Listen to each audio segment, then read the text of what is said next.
One of the back entrances to Rozelle Park in Ayr has mature woodland, and we've just had 10 days of a heat wave, and the vegetation is really sprouting up after quite a lot of spring rain.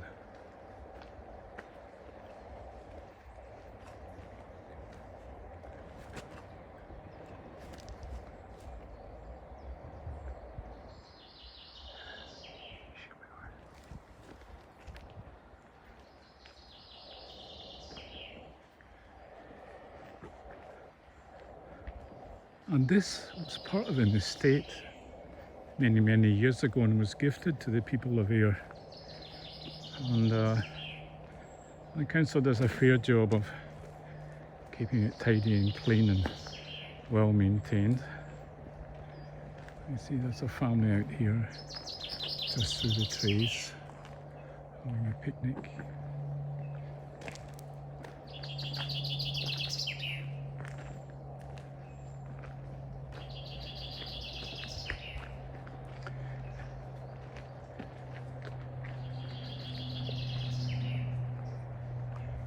And Scotland's lucky, it's covered with quite a lot of forest cover, and there has been an effort after many years of denudation and cutting back on forest cover to reforest areas.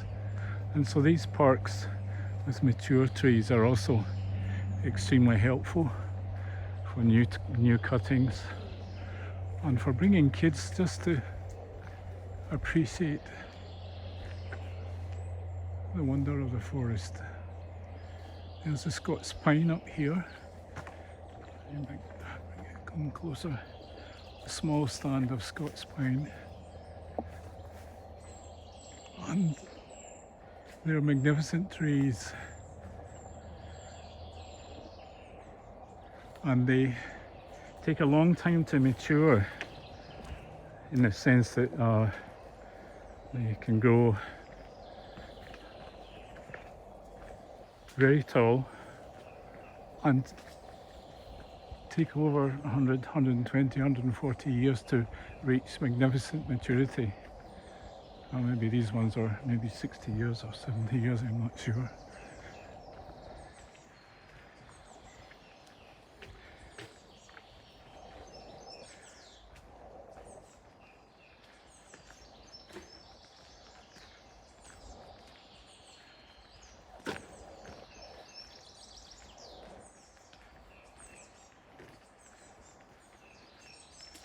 Little crossroads here. It's called a bridleway because occasionally horses come through here. There are a few private stables.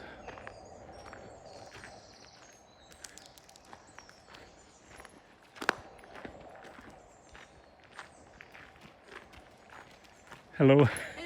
It's lovely, isn't it? How long is it going to last? How long is it going to last, do you think? I don't know, I'm not for sure. Oh, it's almost been 10 solid days. Tomorrow is supposed to be a break because I have a friend having a 60th birthday party tomorrow. Yes. She's just hoping that it'll keep. Well, yes, we did get that thunderstorm and that helped. That helped a lot. Yes, because it relieved the air, but it feels like southern Mediterranean at the moment. It's beautiful, it's wonderful. Yeah, and is your collie dog, is she enjoying this? Collie dog. Yeah, hello there. He's feeling the heat, so we're just keeping to Are you feeling the heat? the shadows. Yeah. Here we are. So I'm just out filming the beauty of it. Are you filming? Yeah, it's a little bit. That's You know, handy. just catching the trees Catching the trees and and, the shadows and so forth. yes. Well, enjoy. Yes, thank you. Have a lovely day.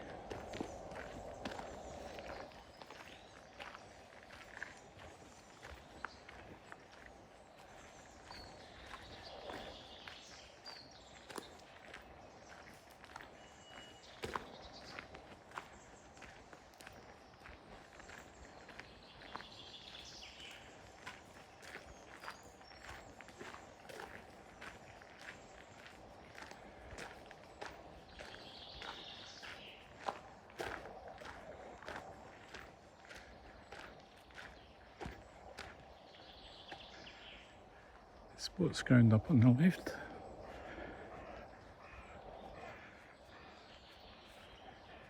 This is one of my favourite parts because it really opens up and you see the beauty of the magnificent broadleaf trees.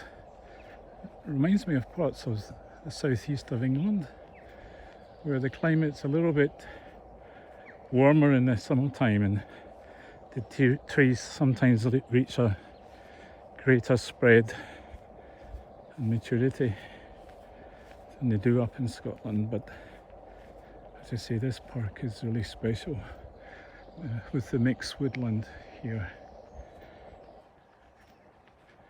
A great spot for qigong also, but a little bit far for me to travel because I live more than 20 miles away.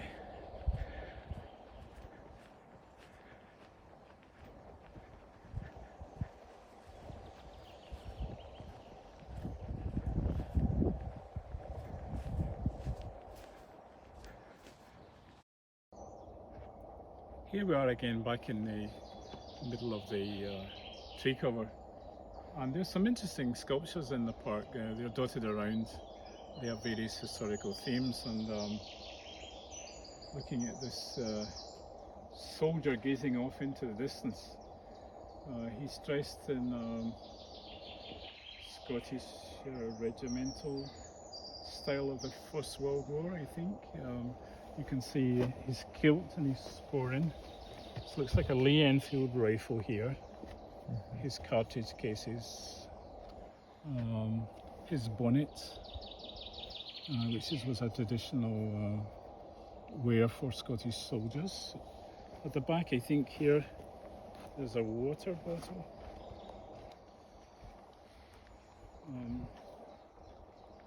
It's beginning to rot a little bit. You know, kids love coming down here and the skirts on the kilts, and the council occasionally come around and clean up the sculptures. Well, it's been up for about 15 years, I believe, so it's doing well. And then facing the soldier, who looks like he might be, he looks slightly tense and angry. But on this side there's an officer staring at him, and the officer looks a bit serious. The officer's about to give him some kind of order or something he has to do that's difficult. So it's very much left to our imagination, and perhaps the sculpture's not quite as good as the one on the right, but it does show again the First World War officer's hat. He's carrying a bayonet here, possibly. His baggy trousers, his big boots, and also he's got a backpack, so maybe they're in the trenches together.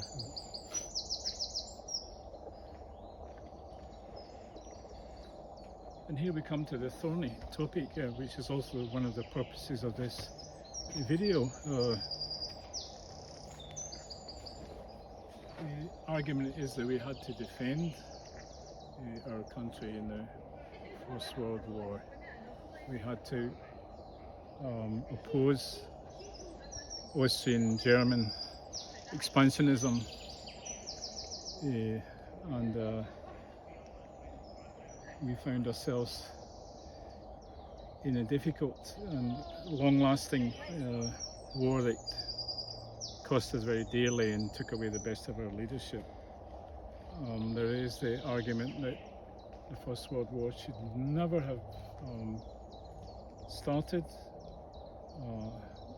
Austria and Hungary were not out for war, neither was Russia nor France, but because of the various agreements and coalitions and behind the scenes manoeuvres, I believe, we were pushed into a war, and it cost us very dearly. And of course Germany, at the end of the First World War, Germany was left embittered and sour, and this gave rise to the Nazi Party and another long period of suffering for Europe.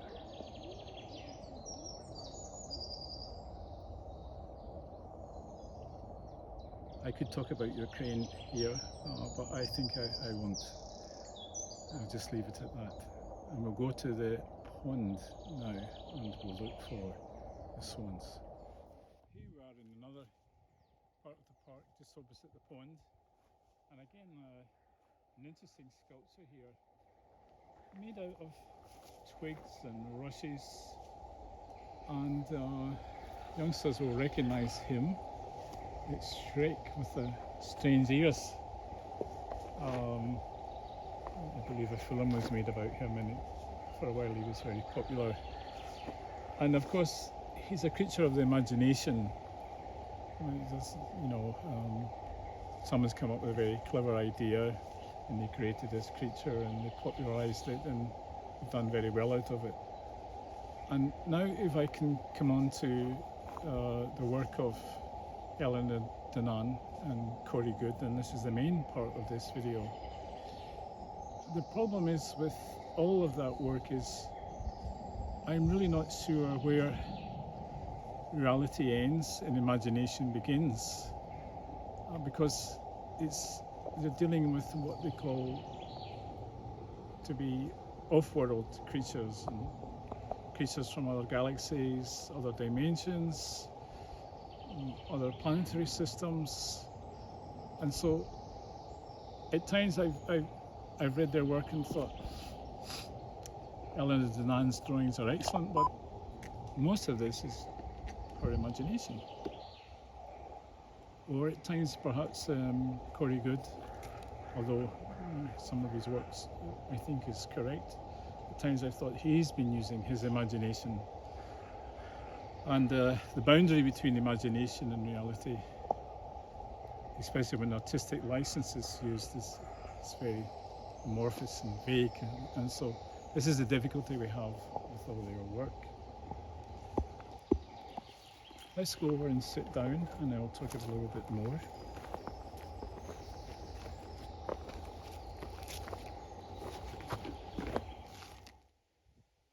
The last video I posted in January 2023, I had said that a lot of new information had come in from whistleblower testimony and people who say that they are in contact with beings from another dimension or another parallel existence or from another planetary zone. And Eleanor Danaan in particular said that a very large grouping called the Interstellar Galactic Federation, who have some kind of protective governing body over many different galactic systems. I think originally 11. They are supposedly one of the led by a group called the Patal, who are humanoid, 8-9 feet tall, and are supposedly one of the oldest races in the universe that have reached mature intelligence, and that they were responsible for seeding galaxies, our galaxy and our sister galaxies, with life. So they would come and they would seed the planet with various organisms, fish life, bacteria, plant life, amphibians, so on and so forth. And that periodically many star groupings have come through our solar system and deposited creatures here. And that over a period of millions and millions and millions of years, our planet has become a vast library of living resources which have reached a mature development. And therefore, because of this, our planet is extremely valuable, because it has not yet been stripped of its resources, and people have often taken care of the earth and nurtured the earth. And so, if Eleanor Danaan is correct, and there's still a question about that, and if Alex Collier is correct, and there's still some a little bit of skepticism there also. And if Corey Good is correct, again, their messages contradict each other, they're not in agreement. But if they're at least partially correct, it would mean that our planet is extremely valuable because we haven't outstripped its resources yet, and its resources are mostly botanical and biological because ETs do not use paper currency. According to Danan and Alex Collier and Corey Good, they live in spheres, self-contained spheres that propel themselves through space and are self-contained. And I wonder if we are in fact a very, very rare gem in the universe now, if they've been doing this for millions of years, they must have a problem with resources. And maybe their alarm bells are ringing because there was a negative group here, which they proposed that there was, and I believe that there's truth in that. But I believe also they're worried that we're going to destroy our resources and not make these resources available for their future use. And they think in hundreds of years ahead. Don't think, 10 years ahead, or we'll do a chitty for 15 years. They think many generations ahead, because some of them, according to what we've been told, their average lifespan is 500 years, Earth years, or 900 years, Earth years. So that would mean that they would look at the whole solar system as a very long-term engagement for them. Now, to be fair, Eleanor Danan's drawings are very good. I think some of her testimony is correct. I caution other aspects of it. But I think with all of them, they get caught up in the glamour of being famous and suddenly, having constant YouTube videos, and even Michael Salla, PhD, is slightly guilty of this, inviting guests on, and of course they get publicity, they can sell their books, etc. So there's a certain glamour to it, and also they get invited to UFO conferences and they get paid to go there. And so there's always, I have a little bit of skepticism running through my whole perspective of what they are saying. However, not going into my own detailed experiences, I will say, to Eleanor's benefit, one of the creatures that she drew in her book, Alien Races, I know exists. 100%. And so therefore I have to give her some credit. And I have said in the past that Alex is under the sway of the Andromedans. They seem good guys. They say they're helping us out. They've tried to explain our true history to us. Alex, he praises them. He likes being with them. He says he belongs to their soul group, and that he was incarnated here on Earth because of an accident. So he's very sympathetic to their perspective. And I think possibly we do owe them something. I think they have helped to get rid of the reptilians, and recent testimony that's come out of a congressional hearing in the United States, whistleblowers have gone forward, ex-Marines, people in the United States Army, and talked about how they came across people dressed in black shipping bodies, dead bodies, in caskets into a UFO craft. And therefore this suggests that yes, there is a hidden black market in human beings, in trading, in piracy. And I do believe that Solar Warden was started by the Pleiadian group on their neighbouring star system, the Alpha Centaurian group, to counteract this influence. So it's a huge subject area. I would encourage you again to keep up the research. A lot of information is coming out. I can't really say any more than this at this point in time, except that I think that we've got to stop fighting each other and squabbling and quarrelling over the Earth's resources. We need to clean up our act here on Earth, and we need to get rid of corruption. And we'll leave it at that, because two people coming along and they're going to say, "What's that guy talking about?" Hello there. Hello.